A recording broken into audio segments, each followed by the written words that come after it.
सोना विधानसभा क्षेत्र भौंडसिम के जोधा फार्म हाउस में कांग्रेस पार्टी की सत्ता परिवर्तन रैली का आयोजन हुआ। इस रैली में मुख्य संयोजक कुलदीप गुर्जर थे, जिन्होंने रैली में उमड़े जन समूह की ताकत कांग्रेस पार्टी नेताओं को दिखाने का कार्य किया है। भीड़ को देख मुख्य अतिथि कुमारी शैलजा गदगद नजर आ रही थी। शैलजा ने कुलदीप की मेहनत की प्रशंसा करते हुए उनकी पीठ थपथपाई और कहा कि पार्टी में मेहनत करने वाले युवाओं की राजनीति में अक्सर बड़ा मौका देती है। इस पर कुलदीप खरे उतरे हैं। रैली की मुख्य प्रवक्ता पूर्व केंद्रीय मंत्री एवं पूर्व कांग्रेस प्रदेश अध्यक्ष कुमारी शैलजा ने अपने संबोधन में भाजपा पर निशाना साधते हुए कहा कि भाजपा जनता का साथ सौतेला व्यवहार कर रही है। मुख्यमंत्री घोषणा केवल जुमला और आंकड़ों पर आधारित है, जिससे प्रदेश और युवाओं को पेट नहीं भरता है।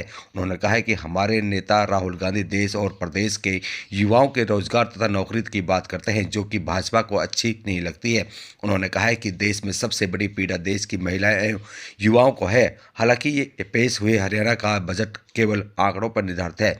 भाजपा ही नहीं, नेता सुषमा स्वराज पहले ही कहा करती थी कि आंकड़ों से पेट नहीं भरता है। आज वही भाजपा की सरकार देश और प्रदेश में आंकड़ों से जनता का पेट भरना चाहती है। इसमें मसा को अब जनता भी पहचान चुकी है। प्रदेश के एससी और बीसी बच्चों को उनके हक नहीं मिल पा रहे हैं। अल्पसंख्या में नौकरी नहीं मिल पा रही है। प्रदेश के परीक्षा से पहले ही पेपर लीक हो जाता है। लोगों को पलायन हो रहा है। छोटे उद्योग को ख़त्म किया जा रहा है और अडानी अंबानी के बड़े उद्योगों को बढ़ावा दिया जा रहा है। सरकार किसानों के लिए कर्ज माफ़ी नहीं, ब्याज माफ़ी कर रही है, जो कि किसानों के साथ धोखा कर रही है। इसी मौके पर कमांडो हिदायत को भी कांग्रेस पार्टी में ज्वाइन कर उनको पट्टा पहनाकर उनको मुबारकबाद दी। आज बहन कुमारी शैलजा जी हमारे कार्यक्रम की मुख्य अतिथि थी। मैं उनका अपनी दिल की गहराइयों से और अपने क्षेत्र की तरफ से मैं उनका धन्यवाद करता हूं कि उन्होंने हमें अपना कीमती समय दिया। और 36 बिरादरी का हम खासकर धन्यवाद करते हैं अपने युवा साथियों का, जिन्होंने अपने ज़्यादा से ज़्यादा संख्या में आए और अपने बच्चे को आशीर्वाद दे। ये कोई दिक्कत नहीं है, बड़ी पार्टी है, बड़ा परिवार है, छोटी मोटी ये तो चलती रहती है। ये तो मीडिया लोग, आप लोग वही बताएंगे कि कितनी जनता थी।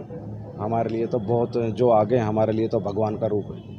पूरी ज़ोर शोर से पार्टी की भी और हमारी भी पूरी तैयारी है। अभी लोकसभा में जो जिसको पार्टी यहाँ से लोकसभा के लिए तैयार है, हम उसके लिए दिल से तन मन धन से साथ दें। नेता को टिकट मिलेगी, जो सोना विधानसभा के लोग हैं उनको ही टिकट मिलेगी। एक सामान्य कार्यकर्ता को ही कांग्रेस पार्टी टिकट देती है।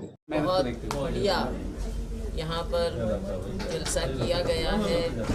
कुलदीप जी ने बहुत मेहनत की है और लोगों का उत्साह, लोगों का प्यार, लोगों का जोश और उनकी ऊर्जा, खास तौर से जो नौजवान हैं, उनकी ऊर्जा से ये साफ जाहिर हो रहा है कि लोग और युवा आज के दिन परिवर्तन चाहते हैं। जो व्यवस्था बनी रही है, जो सत्ता बनी रही है, पिछले 10 साल होने को आ रहे हैं। बहुत से सपने दिखाए गए, बहुत सी बातें कही गई और हम सारे रास्ते में देखते आए। बड़े बड़े इश्तिहार लगे हुए हैं गारंटियों के। क्या हुआ उन गारंटियों का?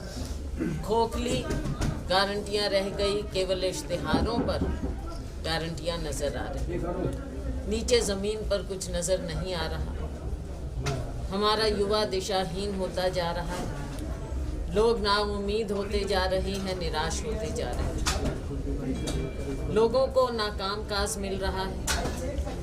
हमारा युवा बेरोजगार, हमारा किसान, हमारा मजदूर आज निराशा के उस कगार पर खड़ा है कि उसके पास सिवाय ज़मीन पर लोगों के बीच में आने के, सड़क पर आने के कोई चारा नहीं रहा। कहाँ कहा गया था कि आमदनी दुगनी की जाए, लेकिन आज किसान की बदहाली। किसान को गारंटी नहीं कहें, क्योंकि अगर सत्ता के लोग कुछ बात कहते हैं तो उसको ये गारंटी कहते हैं कि हमारी गारंटी है। 15 लाख की गारंटी कहाँ गई? काला धन खत्म करने की गारंटी कहाँ गई? हर वर्ष 2 करोड़ रोजगार देने की गारंटी कहाँ गई? किसान की आय दुगनी करने की गारंटी कहाँ गई? किसान को कहा गया था जब वो साल भर गर्मी सर्दी बारिश में बैठे थे, उन्हें उठाया गया ये आश्वासन देकर, ये गारंटी देकर कि हम आपके एमएसपी को कानूनी दर्जा देंगे, कमेटी बैठाएंगे। क्या हुआ उस कमेटी का? क्या हुआ कानूनी दर्जे का? और आज अगर किसान अपनी बात कहना चाहता है तो उसे गोलियों का सामना करना पड़ता है। बातें बहुत सी हैं। देश का जो हाल हो गया है, चुनाव आता है, कभी भगवान राम की दुहाई दी जाती है। मुझे बताइए कि जो धर्म को मानता है, भगवान राम जिनके हैं, उनको क्या सरकार बताएगी भगवान राम के बारे में? साथियों, भगवान राम हर एक के दिल में। ये जो भी फैसला होता है, चाहे पहले हुआ, उसमें हम सब हिस्सेदार हैं। मैं ऐसे क्यों कहूँ कि मैं उसकी हिस्सेदार नहीं। जो फैसला है वो हम सब, हमारा ही है। हमारी पार्टी है तो फैसला हमारा ही है। लेकिन आपकी बात बिल्कुल जायज़ है कि यहाँ के लोगों की उम्मीद है कि हमारा स्थानीय हमारा विधायक हो, क्योंकि विधायक को हर रोज़ लोगों के बीच में रहना होता है। स्थानीय कामों की समझ, अंडरस्टैंडिंग, हर गांव में लोगों को जानना, ये है एक बात। पीछे हुआ, हम मानते हैं, और हम तो धन्यवाद करेंगे यहाँ के लोगों का कि उन्होंने फिर भी जिता के भेजा, क्योंकि उन्होंने पार्टी में विश्वास अपना व्यक्त किया। लेकिन इस बार हमारा प्रयास होगा और हम कम से कम आप लोगों की बात को इसको उजागर करेंगे। आज कुलदीप जी ने यहाँ पर मेहनत की है, हमारे और भी साथी हैं यहाँ पर, स्थानीय हैं, वीर जी हैं और साथी हैं।